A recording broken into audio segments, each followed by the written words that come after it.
안녕하세요, 무력사입니다. 자, 여러분, 드디어 외국인과 기관이 돌아온 것 같습니다. 자, 본격적인 상승 랠리로 이어질지 좀 더 지켜봐야 하는데요. 자, 어제 코스피가 3000포인트가 깨졌었죠. 그런 하락장에서도 외국인과 기관의 순매수 1위는 바로 삼성전자였습니다. 그리고 오늘도 삼성전자 보통주와 우선주 모두 상승하면서 마감을 했는데, 자, 역시나 기관과 외국인의 힘이 컸습니다.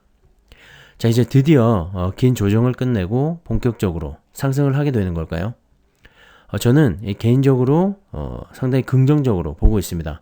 물론 장기적으로는 우상향하겠지만 단기적으로 봤을 때도 어느 정도 조정은 끝이 났다는 생각이 듭니다. 그리고 4월부터는 1분기 실적 발표 시즌인데요. 자, 며칠 후면 벌써 3월이죠. 삼성전자의 이 1분기 실적이 좋을 거라고 생각을 한다면 외국인과 기관 입장에서도 지금부터는 슬슬 담아야 합니다. 자, 3월부터는 1분기 예상 전망치가 나오기 때문인데요. 최근 반도체 품귀 현상이 발생하고 있죠. 없어서 못 파는 상황입니다. 그만큼 수요는 많고 공급은 딸린다는 말이죠.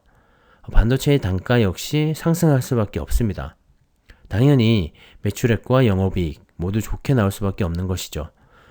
삼성전자의 주가 역시 그에 맞게 올라갈 거라고 생각을 합니다. 자, 역시나 D램의 이 가격이 빠르게 상승을 하고 있습니다. 최근 3개월 사이에 일부 규격의 이 가격이 50%나 넘게 상승하며 정말 초강세를 보이고 있는데요. 자, 메모리 반도체의 가격이 몇 년간 상승을 하는 이 반도체 슈퍼사이클은 이미 시작됐다고 봐도 무방할 것 같습니다. D램 익스체인지에 따르면 24일 기준으로 이 PC용 D램인 DDR4 8GB의 현물 가격이 4.05달러를 기록했다고 밝혔습니다. 자, 이 규격의 D램 현물가가 4달러를 넘어선 것은 지난 2019년 4월 이후로 무려 22개월 만인데요. 자, 이 DDR4 8GB의 현물가는 지난해 12월 1일 2.77달러였습니다. 하지만 이 불과 3개월도 안 돼서 가격이 51.6%나 오른 셈인데요. 지난해 말부터 이 PC와 서버용 D램의 수요가 늘어났고 최근에는 이 차량용 반도체의 수요 급증과 함께 자연재해까지 겹치게 됐죠. 그러면서 반도체 시장 전체에 이 공급이 딸리는 상황입니다. 이런 일련의 상황들이 D램의 가격 상승을 부추기게 된 것 같은데요.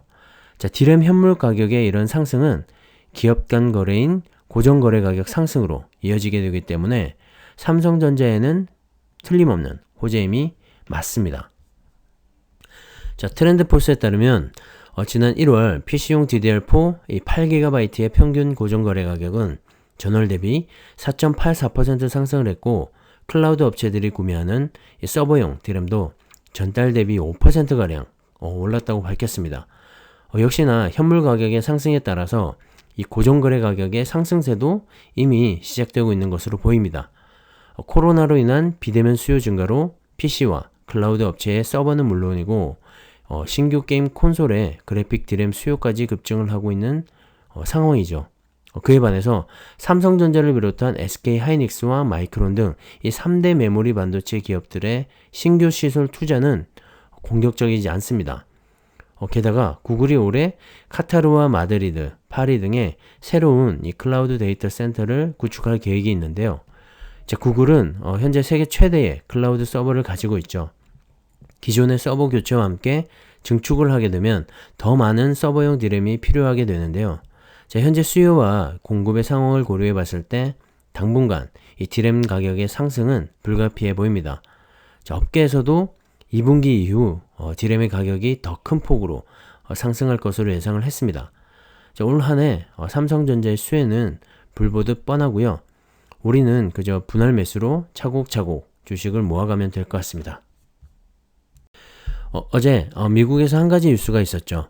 바로 조 바이든 대통령이 향후 100일간 반도체, 배터리, 히토류, 의료용품 등에 대한 공급망을 점검하는 내용의 이 행정명령에 서명을 했습니다. 서명하기 전에 단상에서 이 반도체를 직접 들어보이면서 반도체의 중요성을 다시 한번 강조했는데요. 자, 이번에 차량용 반도체의 공급 부족 사태로 인해서 자동차 생산이 지연됐고 그만큼 이 반도체가 중요하고 미국 내에서 반도체 생산이 반드시 필요하다는 것을 내비쳤습니다. 반도체는 이 삼성전자와도 굉장히 밀접하기 때문에 미국이 앞으로 어떤 방향으로 잡아갈지 상당히 민감한 부분입니다.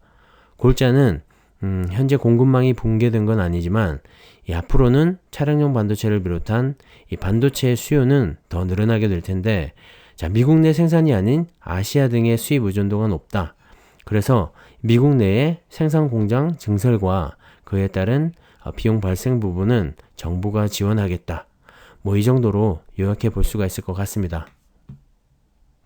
현재 삼성전자는 미국 오스틴의 이 반도체 공장 증설을 검토하고 있죠. 19조 원 규모의 적지 않은 투자 금액인데요. 바이든 행정부의 정책 방향과 어느 정도 궤를 같이 하고 있다는 생각이 듭니다.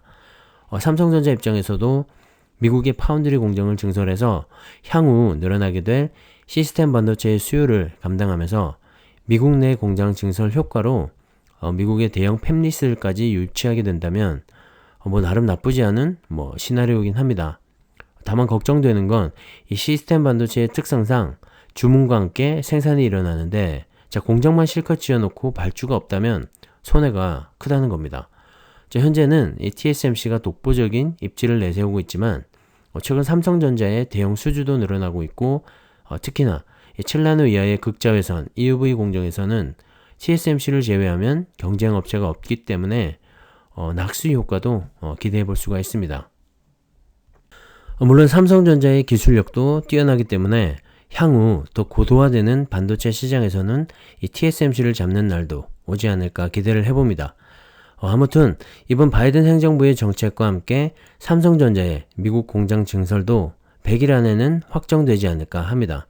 자, 공장 증설은 삼성의 생산 캐파가 늘어나는 것이고 매출액과도 연결되기 때문에 주가에도 좋은 영향을 미칠 거라고 생각합니다. 최근 미국의 한파와 폭설 등으로 인해서 정전 사태가 장기화되고 있는데요. 텍사스주 오스틴에 있는 삼성전자를 비롯한 NXP 반도체와 인피니언 등 차량용 반도체 기업의 공장문이 지난 17일 이후로 일주일째 열리지 못하고 있죠. 그로 인해서 차량용 반도체의 가격은 더욱더 상승할 것으로 보이고, 삼성전자가 오스틴에서 생산 중인 SSD 컨트롤러와 이미지 센서 그리고 가전용 MCU 등 역시도 공급이 부족해지면서 반도체의 가격 상승을 부채질할 것 같습니다.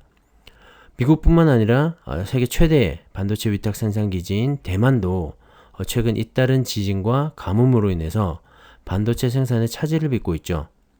반도체의 가격 상승은 지금부터 시작입니다. 삼성전자도 지금부터 또 달려가겠죠. 급등할 때 비싸게 사지 마시고요. 꾸준히 분할 매수로 수량을 늘려가 보시기 바랍니다. 자, 오늘은 여기까지 하겠습니다. 감사합니다.